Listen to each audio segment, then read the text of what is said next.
Count 32, guilty. Count 33 and 34, guilty. That is Donald J. Trump, defendant in New York versus Donald Trump, found guilty on all 34 felony counts. That is the verdict here in this case. Rachel? Listen, it's a unanimous jury verdict, unanimous on all counts. This is a definitive and, this is an irreducible verdict. He can appeal. I'm sure he will appeal. But this is everything that the prosecution asked for from a jury that, by all accounts, took this thing very, very seriously.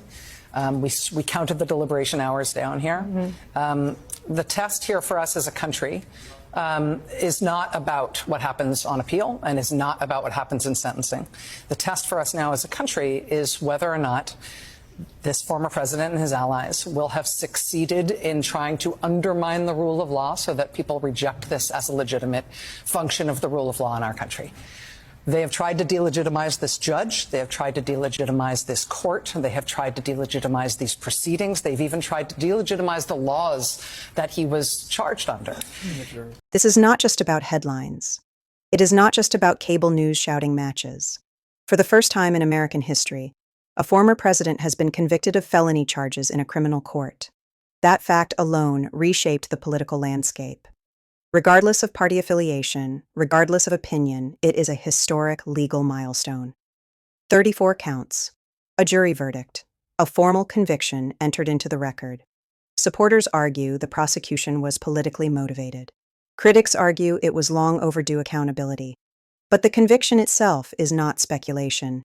It is a matter of court record. I'm a very innocent man. This was a disgrace. This was a rigged trial by a conflicted judge who was corrupt. It's a rigged trial, a disgrace. They wouldn't give us a venue change. We were at 5% or 6% in this district, in this area. This was a rigged, disgraceful trial. The real verdict is going to be November 5th by the people. And they know what happened here, and everybody knows what happened here. You have a Soros-backed DA and the whole thing. We didn't do a thing wrong. My name is Olivia Hale, and don't forget to hit the subscribe button, like, comment, and share. And here is where things get serious. When someone seeking or holding public office carries a criminal conviction, it raises constitutional, ethical, and political questions that the country has never fully had to confront before at this scale. The Constitution sets only a few requirements for the presidency: age, citizenship, and residency. It does not explicitly bar someone with a criminal conviction from running or serving. That gap between legal eligibility and public expectation is where the tension now lives. Because legal accountability does not automatically equal political removal. Impeachment is a separate constitutional process. It is not triggered by conviction in a state court. It requires action by the House of Representatives and then a trial in the Senate. The standard is high crimes and misdemeanors, a phrase that has historically been interpreted through political judgment rather than strictly criminal codes. So when people talk about accountability, it is important to understand the distinction. A criminal conviction is one track, impeachment is another, public opinion is a third. Right now, all three tracks are moving at the same time. Beyond the felony conviction, there have also been civil court findings. In a separate case, a jury found Donald Trump liable for sexual abuse and defamation. That is a civil judgment, not a criminal conviction. The difference matters legally, but politically, many voters do not separate those distinctions. They hear liable, they hear convicted, and they process it as a pattern.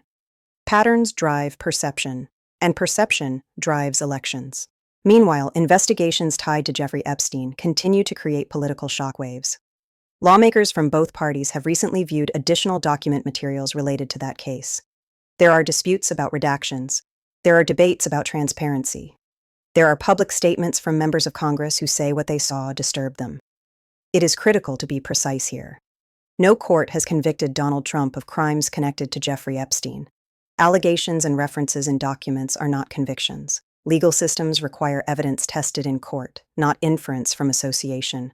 But politics does not operate only inside courtrooms. When new document disclosures raise questions, even without charges, they create political vulnerability. When lawmakers describe redactions as excessive, it fuels calls for transparency. When bipartisan figures say the files are more serious than they initially believed, it increases pressure, and pressure is cumulative. At the same time, debates over the Fifth Amendment have resurfaced. You are not going to answer any questions about your preparation today with your counsel. Is that correct? Then, should I say this, or should I respond to that? Just read that. For all of the reasons provided in my answer, which is incorporated herein, in its entirety, I decline to answer the question. Same answer. Same answer. Same answer. Same answer. Same answer. Same answer. Same answer. Same answer. Anyone in my position not taking the Fifth Amendment would be a fool. Here's people taking the Fifth Amendment. 4 people plus the guy who illegally did the server. You know, he put in the illegal server. So there are 5 people taking the Fifth Amendment, like you see on the mob, right? You see the mob takes the Fifth. If you're in The Fifth Amendment protects individuals from being compelled to incriminate themselves. Invoking it is a constitutional right. It does not legally prove guilt. Courts have repeatedly affirmed that silence cannot be used as direct evidence of criminal wrongdoing. Yet politically, it carries weight. Years ago, Donald Trump criticized others for invoking the Fifth Amendment, suggesting that innocent people would not need to remain silent. Later, in his own deposition related to civil investigations, he invoked that same right repeatedly. His explanation was direct. In a politically charged environment, not taking the Fifth would be foolish. That shift, from criticizing its use to using it, has become part of the political argument surrounding accountability and consistency. Again, this is not about legal guilt. It is about narrative coherence. Now add another layer. The Department of Justice's handling of Epstein-related documents has drawn scrutiny. Lawmakers described difficulties navigating millions of files. Questions have been raised about redactions and document organization. DOJ officials cite grand jury secrecy rules under Federal Rule of Criminal Procedure 60E as part of their justification for withholding certain materials. That rule protects ongoing investigations and witness confidentiality. It is a long-standing legal safeguard. But in cases involving intense public interest, secrecy can clash with demands for transparency. Transparency debates are not partisan by nature. Both Republican and Democratic lawmakers have, at different times, demanded fuller disclosure of Epstein materials. The Department of Justice today, you go to the 10th floor of a building. There's nobody who works on that floor. You go into a room with 4 computers. The system that they set up for us to view these documents has a 24-page handbook on how to use it. There's 2.7 million documents that you have to go through. There's no way to go through them unless you know what you're looking for by batch number. Try to match up the redacted document and look for it in an unredacted capacity. But first, let me say that today I saw a worldwide sex trafficking ring with people in other countries sourcing young children for Jeffrey Epstein, co-conspirators' names, men and women. Clearly, other people that might be on the client list that are on text messages and emails. Over redaction, dramatic over redaction. It looks like intentionally so. And then documents that are still redacted. And when we asked why these were redacted, that's because they were submitted into this electronic system, redacted. And the people that were at our disposal to ask those questions. That bipartisan pressure is notable. When accountability demands cross-party lines, they become harder to dismiss as purely political attacks. Now step back and look at the broader constitutional framework. Impeachment is not automatic. It is political. It requires majority support in the House and 2/3 support in the Senate for conviction. That is an extremely high bar. Historically, only 3 presidents have been impeached by the House.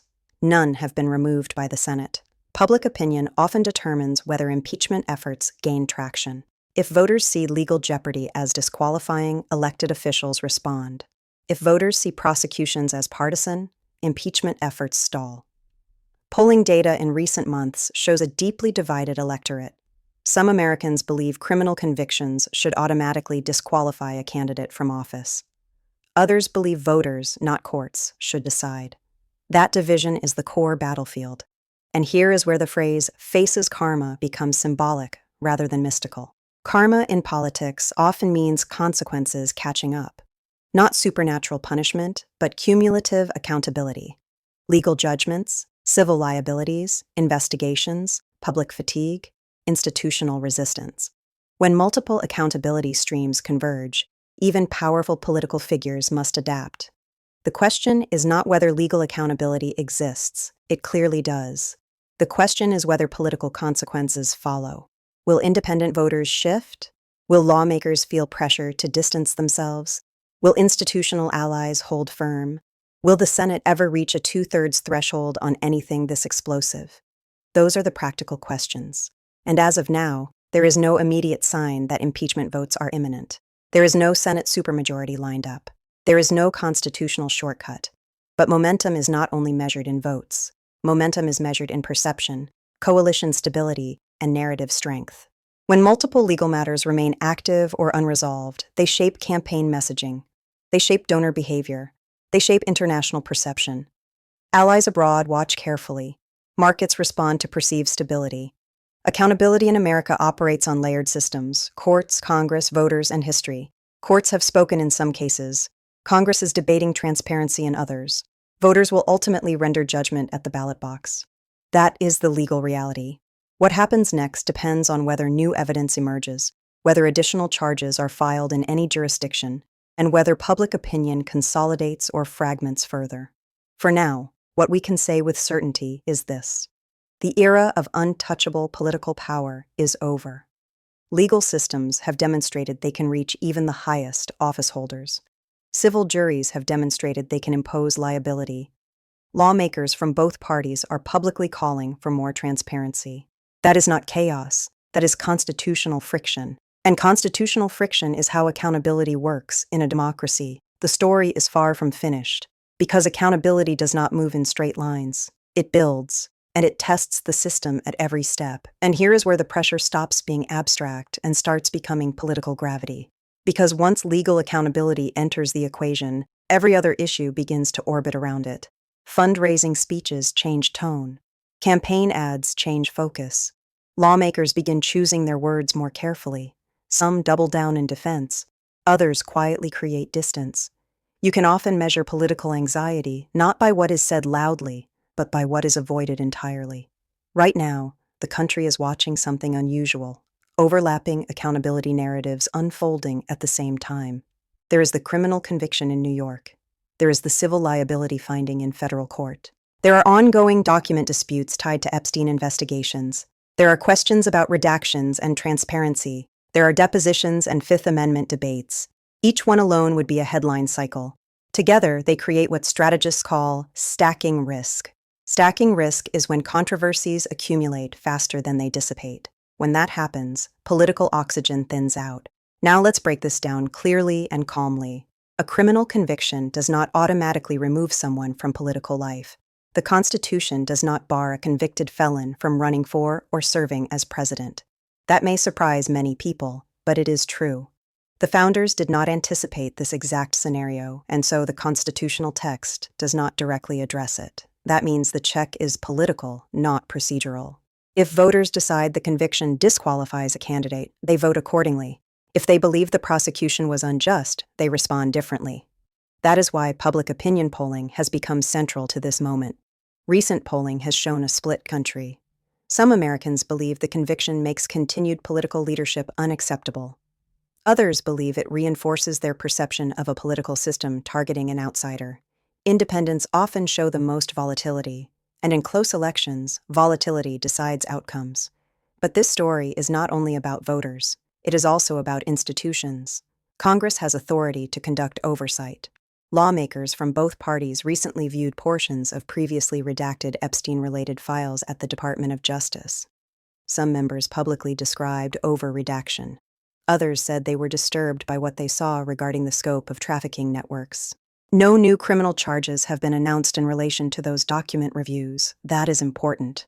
There is a difference between document references and prosecutable evidence. But politically, even the suggestion of withheld information can shift momentum. Transparency debates matter. When lawmakers say redactions may have concealed co-conspirator references, it triggers bipartisan calls for full disclosure. Transparency is one of the rare issues that can bridge partisan divides. voters across the spectrum tend to distrust secrecy in cases involving exploitation crimes. Now add the Fifth Amendment issue. The Fifth Amendment protects against self-incrimination. Courts have consistently ruled that invoking it is a constitutional safeguard, not an admission of guilt, but politically, perception often overrides legal nuance. Years ago, Donald Trump publicly criticized people who invoked the Fifth, suggesting innocence required testimony. Later, during his own legal proceedings, he invoked the Fifth repeatedly in a civil fraud deposition. His explanation was direct. In today's political climate, silence can be the safest legal option. That reversal has become symbolic for critics who argue that standards change when power changes. Again, this is not a legal contradiction. It is a rhetorical one. Political narratives are built on contrast. Now consider another dimension: financial and economic scrutiny. Legal penalties, civil damages, and ongoing legal fees create financial pressure. Appeals cost money. Bonds require collateral. Business operations can be affected by reputational shifts. Financial institutions assess risk differently when legal judgments enter the picture. Political survival often depends on sustained donor confidence. Major donors prefer stability. When legal exposure expands, donor calculus can shift. And that brings us to coalition durability. Every political movement relies on a coalition. Some members are ideological, some are pragmatic, some are transactional. When controversy intensifies, transactional allies are often the first to reassess. If business leaders, major donors, or swing state politicians begin creating daylight between themselves and a figure under legal strain, that signals vulnerability. If they stay unified, it signals resilience. Right now, the coalition remains largely intact at the leadership level, but subtle distancing language has begun appearing in certain interviews. Watch for phrases like, "Let the legal process play out," or "I'm focused on policy, not personal matters." Those are indicators of cautious alignment. Now zoom out further. International perception plays a quiet but powerful role. Foreign governments monitor American legal stability. Investors evaluate political predictability. When headlines focus on criminal trials and impeachment discussions, it introduces uncertainty into diplomatic calculations. Markets dislike uncertainty, but here is the most important point. Accountability in a constitutional system moves slowly by design. Impeachment is not a reaction tool. It is a last resort political instrument.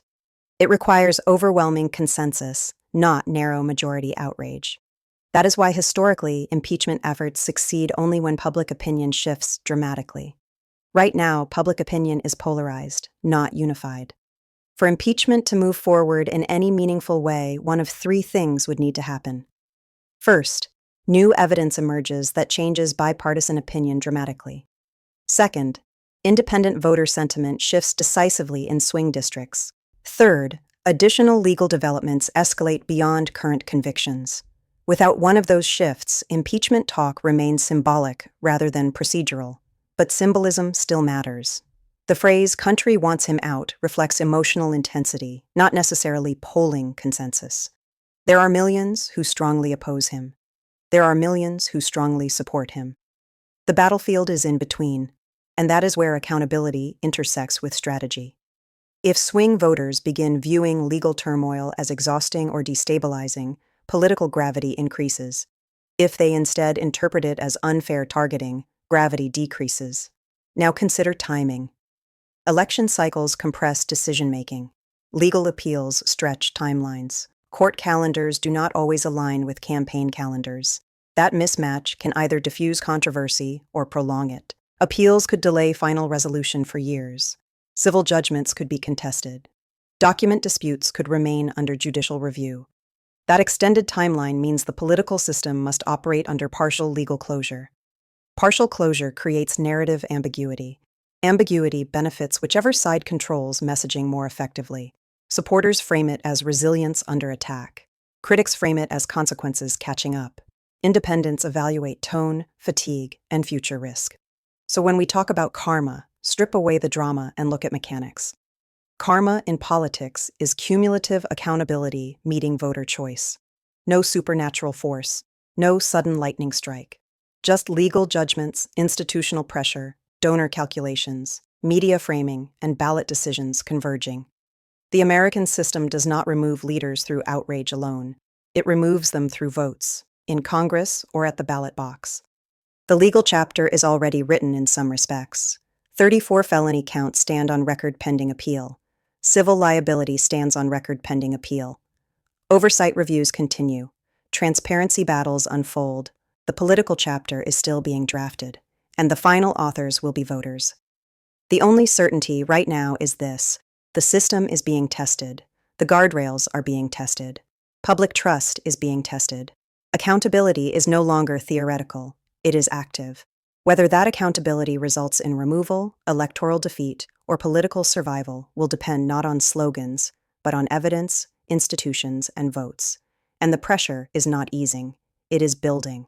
Because legal accountability is one thing, political survival is another. But when the two begin moving in opposite directions, the tension becomes impossible to ignore. Right now, the United States is living through a test of institutional durability. Courts have acted, juries have acted, civil penalties have been imposed, criminal convictions have been entered into record, congressional oversight is underway, appeals are pending, transparency demands are rising, and at the same time, campaign rallies continue, fundraising continues, messaging continues, polling continues. That dual reality is unprecedented in scale.